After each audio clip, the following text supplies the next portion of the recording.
لا حول ولا قوة إلا بالله العلي العظيم. أعوذ بالله من الشيطان اللعين الرجيم. بسم الله الرحمن الرحيم. رب اشرح لي صدري ويسر لي أمري واحلل عقدة من لساني يفقهوا قولي إنك أنت السميع العليم. بسم الله الرحمن الرحيم.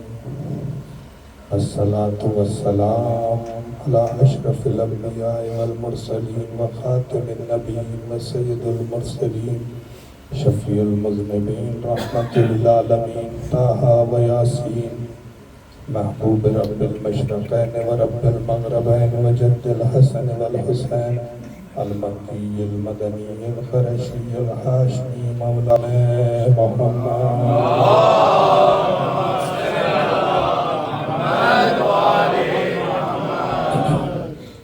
وأهل بيته الطيبين الطاهرين المعصومين المظلومين المنتخبين المنتجبين الذين أذهب الله عنهم الرجس وطهرهم تطهيرا.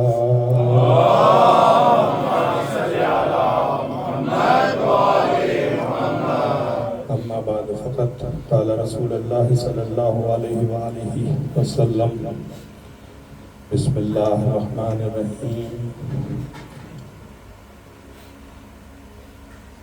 من بکا او ابکا او تباکا علی الحسین فجبت لہ الجنہ. صلوات پڑھنا.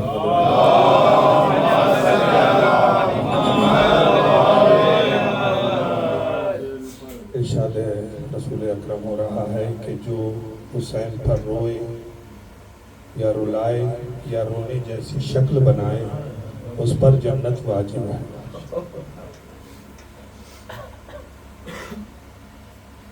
رونا تو انسان کو کسی ایموشنل داستان پہ بھی آ جاتا ہے، لیکن حق امام اور حق اہل بیت کو سمجھ کر اگر انسان گریہ کرے تو یقیناً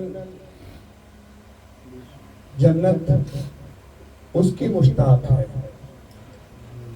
روز محشر ہر آنکھ گریہ کرے گی، لیکن وہ آنکھ روز قیامت روز محشر گریہ نہیں کرے گی کہ جو حسین پہ گریہ کرتی ہے، جو حسین پہ آنسو بہاتی ہے.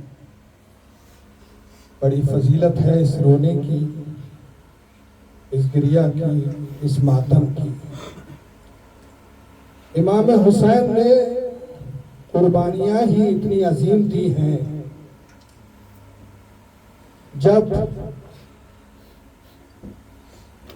امام حسین شہید ہو گئے اور یہ قافلہ اہل حرم کا اسیر بنا لیا گیا، اور جب یہ یہاں سے رخصت ہو رہے تھے تو جناب زینب نے امام سجاد کو جب دیکھا تو عجیب کیفیت تھی، عجیب حال تھا. قریب تھا کہ روح قفِ عنصری سے پرواز کر جاتی تو زینب نے بیمار بھتیجے کو سنبھالا. بیٹا سید سجاد اپنے کو سنبھالو. کہا چھوٹی اماں آپ دیکھ نہیں رہی ہیں، انہوں نے اپنے کشتہائے نجس کو تو دفن کر دیا اور میرا بابا 3 دن کا بھوکا پیاسا شہید کر دیا گیا اور رمضائے کربلا پر بے گور و کفن پڑا ہوا ہے. کہا بیٹا غم نہ کرو، ایک وقت آئے گا کہ جب یہاں پر ایک عظیم مقام بنے گا، دنیا یہاں جمع ہوگی، زری تعمیر ہوگی، حسین حسین کی صدائیں ہوں گی اور یہ پوری کائنات حسین حسین کی صداؤں سے گونج رہی ہوگی. آج آپ کو دیکھ کے لگتا نہیں ہے کہ ساری دنیا میں حسین حسین کی صدائیں گونج رہی ہیں؟ جناب زینب نے جو کہا تھا آج وہ پورا ہوا کہ نہیں ہوا؟ ظالموں نے حسین اور اہل بیت کو 3 دن کا بھوکا پیاسا قتل کر دیا تھا، آج دنیا میں سب سے بڑا دسترخوان جو ہے وہ حسین کے نام پر منعقد ہو رہا ہے۔ حسین کے خیمے میں آگ لگا دی گئی تھی اور حسین کا اسباب و مال چھین لیا گیا تھا، حسین کے اہل حرم کا اسباب چھین لیا گیا تھا، مگر آج دنیا میں جتنی بھی حسینیاں امام باڑے اور رضا خانے ہیں وہ سب حسین کی ملکیت ہے، حسین کی پراپرٹی ہے۔ آج اگر حسین رجعت کرے تو حسین سے زیادہ مالدار کوئی دنیا میں نظر نہیں آئے گا۔ وجہ ہے نا عزیزان محترم، کیونکہ حسین ابن علی نے قربانی ہی ایسی دی ہے۔ حسین ابن علی کا امتحان ختم ہوتا ہے تو سید سجاد کا امتحان شروع ہوتا ہے۔ شبیر لکھنوی یہ تو کہتے ہیں کہ لاشوں پہ لاشیں لا چکے بس ہے حسین بس، تیروں پہ تیر کھا چکے بس ہے حسین بس، زخموں پہ زخم کھا چکے بس ہے حسین بس، ہم تم کو آزما چکے بس ہے حسین بس، گردن جھکا دو خنجر بیداد کے لیے، کچھ امتحان چھوڑ دو سجاد کے لیے۔ اہل حرم کا لٹا ہوا قافلہ دیار بدیار پھرایا گیا، شہر بشہر کوچہ بکوچہ یہ اہل حرم کا قافلہ گزر رہا ہے کہ ایک مرتبہ ایک صحرا میں جہاں بہت شدت کی لوگوں کو پیاس لگی ہوئی تھی، جانور بھی پیاسے تھے اور فوج اشقیاء بھی پیاسی تھی، مگر اہل حرم بھی تو پیاسے تھے۔ شہداء کے سر نو کے نیزہ پر بلند ہے، قافلہ گزر رہا ہے کہ ایک مرتبہ قافلے کو رکوایا گیا، کہا کہ اونٹوں کو بٹھا دیا جائے اور ہم اپنے ساتھیوں کو پانی پلائیں گے۔ جناب زینب ایک اونٹ پر سکینہ کو لیے ہوئے بیٹھی ہیں، ہم یہاں جمع ہوئے ہیں اسی سکینہ کا ماتم کرنے کے لیے۔ بڑی یوں تو امام حسین کی ساری بیٹیاں باوقار باعظمت، لیکن جو سکینہ کا مقام ہے، کیونکہ امام حسین نے کہا معصوم کوئی جملہ ایسے ہی نہیں کہتا، امام حسین نے کہا مجھے اس گھر میں سکون نہیں ملتا جس میں سکینہ اور رباب نہ ہو۔ اتنا چاہتے تھے حسین، اور سکینہ بھی کتنا چاہتی تھی اپنے بابا کو، کہ روایت کہتی ہے کہ سکینہ ہمیشہ دو مسلے بچھاتی تھی، ایک اپنے لیے اور ایک اپنے بابا کے لیے۔ سکینہ اپنے بابا کے سینے پہ سوتی تھی، سکینہ کو نیند نہیں آتی تھی اپنے بابا کے سینے کے بغیر، مگر وہی سکینہ ہے۔ ایک مرتبہ روایت کہتی ہے کہ جناب سکینہ نے پھوپھی اماں کا چہرہ دیکھا، زینب نے سمجھا کہ میری بچی کچھ کہنا چاہتی ہے، بیٹی کیا کچھ کہنا چاہتی ہوں؟ کہ پھوپھی اماں کہنا تو چاہتی ہوں مگر تمہیں مجبور پاتی ہوں۔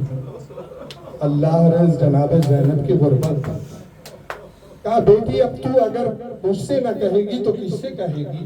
اب تیرا بابا بھی نہیں ہے، اب تیرا چچا بھی نہیں ہے۔ اولاد والوں، مسائل سننے سے پہلے اپنے سامنے اور اپنی فکروں میں ایک 4 برس کا بچہ معین کر لیں۔ سب سے بڑی بات تو یہ ہے کہ سبھی صاحب اولاد ہیں، خدا سب کی اولادوں کو سلامت رکھے۔ جب آپ ڈیوٹی کے لیے جاتے ہیں اور صبح سے صرف دوپہر تک ڈیوٹی کرنے کے لیے جاتے ہیں، جب واپس اگر گھر میں کوئی چھوٹی بچی ہوتی ہے تو آپ کو احساس ہوگا اس چیز کا کہ وہ سب سے پہلے دروازہ کھول کے دروازے کے پیچھے نظر آتی ہے۔ اسے یہ چند گھنٹے بھی گزارنا بابا کے بغیر گوارا نہیں ہے، سب سے پہلے باپ کا استقبال کرتی ہے۔ اور روایت میں بھی ہے کہ اور حدیث پیغمبر بھی ہے کہ جب گھر میں داخل ہو تو جس میں بیٹے بھی ہوں اور بیٹیاں بھی ہوں تو سب سے پہلے بیٹی کو ہدیہ دو، بیٹی کو گفٹ دو۔ تو عزیزان محترم، جب ہم اپنی بیٹیوں کو اتنا چاہتے ہیں اور ہماری بیٹیاں ہمیں اتنا چاہتی ہیں تو حسین کی سکینہ حسین کو کتنا چاہتی ہوگی۔ روز عاشورہ سے اور آج تک اگر حساب لگایا جائے تو ہماری بیٹیاں چند گھنٹے 4-5 گھنٹے برداشت نہیں کرتی اور در پر انتظار کرتی ہیں. سکینہ کو آج 23 روز گزر گئے ہیں اپنے بابا سے بچھڑے ہوئے، اس باپ سے بچھڑے ہوئے کہ جس کے سینے پر سکینہ سوتی تھی. اولاد والوں تو اپنے ذہنوں میں ایک چھوٹا سا بچہ معین کرو اور یہ مسائل اور سکینہ کا ماتم کرتے ہیں. سکینہ نے پھوپھی اماں سے کہا پھوپھی اماں میں تمہیں مجبور پاتی ہوں. کہا بیٹی مجھ سے نہ کہے گی تو کس سے کہے گی؟ اب تیرا بابا بھی نہیں، اب تیرا چچا بھی نہیں، اب تیرا بھیا اکبر بھی شہید ہو گیا. میری بچی بیان کر تجھے کیا تکلیف ہے، کیا ضرورت ہے؟ کہا پھوپھی اماں پیاس مارے ڈالتی ہے، اگر آپ اجازت دیں تو میں شروع سے تھوڑا پانی مانگوں. ساقی کوثر کی بیٹی نے سر کو جھکا لیا. جناب سکینہ نے جب کوئی جواب نہیں ملا تو سمجھا کہ اجازت ہے اور چھوٹے چھوٹے قدم رکھتی ہوئی اونٹ سے اتری اور اتر کے شمر کے پیچھے پیچھے چلی. وہ اپنے ساتھیوں کو اور اس کے ساتھی بھی ایک دوسرے کو پانی پلاتے رہے مگر شمر بھی اپنے ساتھیوں کو پانی پلا رہا ہے. سکینہ پیچھے پیچھے پہنچی اور شمر کے قریب پہنچی اور پہنچنے کے بعد کہا شمر تیرے قافلے میں پانی کی کوئی کمی بھی نہیں ہے، تیرے جیسے تیرے ساتھی پیاسے ہیں ویسے میں بھی پیاسی ہوں، مجھے بھی 2 گھونٹ پانی پلا دے. آج حسین سکینہ کے نام پر کتنی سبیلیں لگائی جاتی ہیں. کل جسے 2 گھونٹ پانی کے لیے جو ترس رہی تھی، سکینہ کہتی ہے دیکھ میرے ہونٹ پتلائے ہوئے ہیں، میرا کلیجہ جل رہا ہے، مجھے بھی 2 گھونٹ پانی پلا دے. اس نے کوئی جواب نہیں دیا، اپنے ساتھیوں کو پلاتا رہا، پانی پلاتا رہا. اور جب ساتھیوں کو پانی پلا چکا تو یہاں تک کہ گھوڑوں اور اونٹوں کو بھی پانی پلایا گیا. سکینہ کہاں تک چلتی؟ چھوٹی سی بچی 4 سال کی بچی ایک جگہ بیٹھ گئی کہ جب اپنے سب کو پانی پلائے گا تو مجھے بھی پانی دے گا. سکینہ بیٹھی ہوئی ہے، وہ شمر اپنے سب ساتھیوں کو پانی پلاتا رہا. جب سب کو پانی پلا لیا تو سکینہ کی طرف پلٹا اور ایک مرتبہ اس نے مشک کا دانہ کھولنا شروع کیا. سکینہ نے دیکھا کہ اب مجھے بھی پانی ملے گا مگر عزادارے شمر نے سکینہ کو پانی نہیں دیا بلکہ سکینہ کو دکھا کر سارا پانی زمین پر ڈال دیا. سکینہ تڑپنے لگی، سکینہ بلکنے لگی. جزاکم ربکم خیر الجزا. جناب زین شمر نے سکینہ کو تماچے مارے. زینب دوڑی، اے شمر اس یتیم کو کیوں ستاتا ہے، اے شمر اس یتیم کو کیوں اذیت دیتا ہے. اجرکم اللہ. خدا کسی غم میں نہ رلائے سوائے غم حسین کے. خدایا ان گودیوں کو آباد رکھے جس میں حسین کے ماتمدار بچے پل رہے ہیں. عزادارو یہ قافلہ بڑھتا رہا، قید خانے میں یہ قافلہ پہنچا، شام میں یہ قافلہ پہنچا، دربار یزید میں یہ قافلہ پہنچا. اور ایک مرتبہ جب یہ دربار میں پہنچا تو یزید نے سب پہ نگاہ ڈالی. اس کی نظر سکینہ پر پڑی اور جیسے ہی نظر سکینہ پر پڑی تو سکینہ کا ایک ہاتھ چہرے پر، روایت کہتی ہے کہ سکینہ کا ایک ہاتھ چہرے پر ہے، ایک ہاتھ گلے پر ہے. اس نے کہا کہ سکینہ تمہارا ایک ہاتھ گلے پر کیوں ہے، ایک ہاتھ چہرے پر کیوں ہے؟ تو سکینہ نے جواب دیا کہ ماں بہنوں کا قد بڑا ہے، تیرے ساتھیوں نے ہمیں ایک رسی میں جکڑا ہوا ہے. جب سب بیٹھتے ہیں تو مجھے سکون ملتا ہے اور جب سب، کیونکہ میری ماں بہنوں کے قد بڑے ہیں اور میرا قد چھوٹا ہے، جب سب کھڑے ہوتے ہیں تو میرے گلے کی رگیں کھچنے لگتی ہیں. رسی کے پھندے میں نیل ڈال دیا ہے، اس لیے میں بار بار اپنے گلے پر ہاتھ رکھتی ہوں. اور چہرے پر ہاتھ اس لیے ہے کہ ماں بہنوں کے بال بڑے ہیں، میرے بال چھوٹے ہیں. ماں بہنوں نے تو بالوں سے چہرہ چھپایا ہے، میرے بال چھوٹے ہیں، اس لیے میں نے اپنا چہرہ اپنے بالوں سے چھپایا ہوا ہے. وہ کہتا ہے میں نے سنا ہے کہ تمہارے بابا تم سے بہت محبت کرتے تھے. کہا ہاں میرے بابا مجھے پیار کرتے تھے, مجھے سینے پر سلاتے تھے. کہا میں نہیں مانتا. ہاں میں تو تب جانوں کہ جب یہ تشت طلا میں سر حسین رکھا ہوا ہے تم آواز دو اور تمہاری آغوش میں آ جائے. عزادارو ایک مرتبہ جیسے ہی خانپوش ہٹایا گیا سکینہ دوڑی, چاہتی تھی کہ اپنے بابا کو اپنے کلیجے سے لگے, بابا کے سر کو اپنی آغوش میں لے لے. اس نے کہا ایسے نہیں سکینہ, میں تب جانوں کہ جب سر حسین تمہاری خود بخود آغوش میں آ جائے. ظالم نے بھرے دربار میں بیٹی کو محبت کا امتحان, محبت کا تانا دیا. سکینہ نے کرتے کا جلا ہوا دامن پھیلا دیا. بابا یزید کے دربار میں میری عزت رکھ لو. بابا میں آگے نہیں بڑھوں گی. بابا تم خود آؤ. روایت کہتی ہے سر حسین بلند ہوا, سکینہ کی آغوش میں آ گیا. بیوی نے منہ پر منہ رکھ دیا, اے میرے بابا, بابا تمہارے بعد سکینہ کے درے لگائے گے, منہ پر تماچے لگائے گے. بابا تم نے جو گوشت مارے پہنائے تھے جزاکم ربکم خیر الجزا. عزادارو اہل حرم کو قید کر دیا گیا, زندان میں بھیج دیا گیا. آخری چند منٹ مصائب اور مجلس تمام. اسی بی بی کا ماتم کرنا ہے, اسی سکینہ پر رونا ہے جو سکینہ گھڑکیاں کھاتی رہی, ستائی گئی, جس کے نیلے رخسار امام زمانہ کہتے ہیں سلام ہو میری استادی پر کہ جس کے رخسار بہت جلد متغیر ہوتے. آئے سکینہ. عزادارو روایت کے جملے ہیں کہ ایسے قید خانے میں ان کو مقید کر دیا گیا کہ جہاں کبھی ایسے قید خانے میں رکھا جاتا تھا کہ جہاں رات کی اوس پڑتی تھی, دن کی دھوپ پڑتی تھی, اور کبھی ایسے قید خانے میں رکھا جاتا تھا کہ جو تنگ و تاریک قید خانہ کہ جہاں ایک دوسرے کی شکل بھی نظر نہیں آتی تھی. یہ وقت گزر رہا ہے جب اس قید خانے سے دربان آتا تھا اور دروازہ کھولتا تھا تو سکینہ پلک کر نکلتی تھی, تڑپ کر نکلتی تھی. دم گھوڑ دینے والا اندھیرا, اور سکینہ قید خانے کے دروازے پہ کھڑی ہوتی تھی اور ایک مرتبہ آسمان کی طرف دیکھتی تھی کہ کچھ پرندے ہیں جو ہوا میں پرواز کر رہے ہیں. تو ایک مرتبہ کہتی تھی شام کے وقت آواز کہتی تھی پھپھی اماں یہ پرندے کہاں جا رہے ہیں؟ کہ بیٹی اب شام ہو گئی, اے سکینہ یہ اپنے وطن جا رہے ہیں. تو سکینہ کہتی تھی اے پھپھی اماں کیا مجھے بھی اپنے وطن جانا ہے؟ وطن کو یاد کرتی رہی سکینہ. عزادار روایت کے جملے ہیں کہ ایک روز سکینہ زمین پر اس طرح لیٹی ہوئی تھی کہ زمین کی مٹی سکینہ کے بالوں میں بھری ہوئی تھی کہ ایک بار بھی سکینہ بابا بابا کہتی ہوئی اٹھی, بابا کو پکارتی ہوئی اٹھی. ایک مرتبہ جب سکینہ بابا بابا کہتی ہوئی اٹھی تو بیبیاں رونے لگی, واہ حسینہ کی صدائیں بلند ہونے لگی.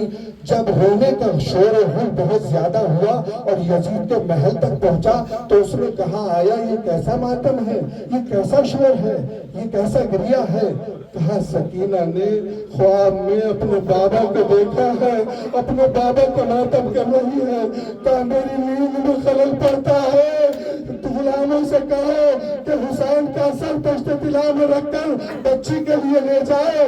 عزادارو ایک مرتبہ جب سر زندان میں پہنچا تشت طلا سے خان پوش سے ڈھکا ہوا سر جب کھانے میں پہنچا تو ایک مرتبہ زینب نے کہا کہ ہمیں کھانے کی ضرورت نہیں ہے.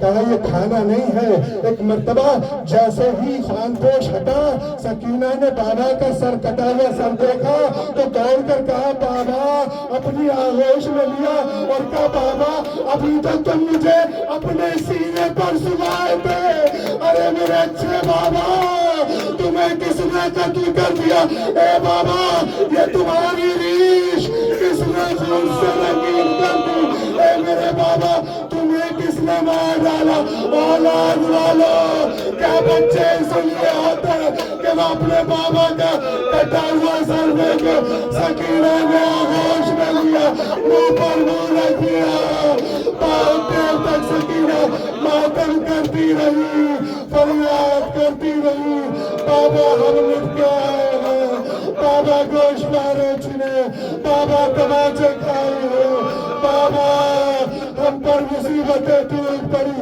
بہت دیر تک روایت کے جملے ہیں کہ بہت دیر تک صاحب ریاض الاقدس لکھتے ہیں کہ بہت دیر تک سکینہ ماتم کرتی رہی سکینہ گریا کرتی رہی مگر سکینہ نے ایک بار بھی رونا بند کر دیا عزادارے جیسے ہی سکینہ نے رونا بند کیا تو ایک مرتبہ جناب زینب نے کہا اے بھابی رباب سکینہ کی آغوش سے حسین کا سر لے لو اے بھابی رباب سکینہ تھک گئی ہے روتے روتے بچی تھک گئی ہے اب جیسے ہی رباب نے ہاتھ کو بڑھایا سکینہ کی آغوش سے سر حسین کو لینا چاہ دیکھا سکینہ کی قبل سری سے پرواز کر گئی قید خانے میں شور اٹھا وہاں سکینہ کی صدائیں تھی وہاں محمد آگے نعرے تھے ایک مرتبہ زینب نے کہا اے بیٹا سید سجاد عظم اللہ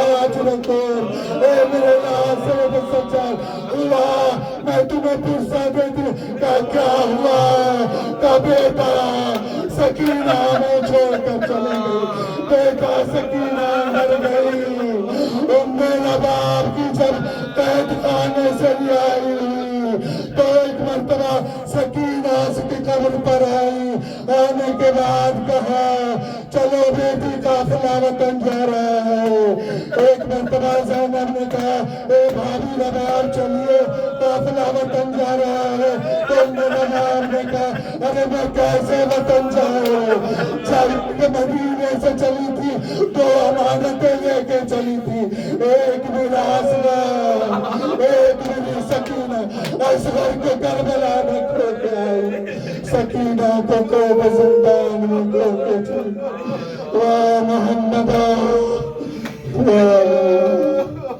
واہ حسینہ ماتم حسین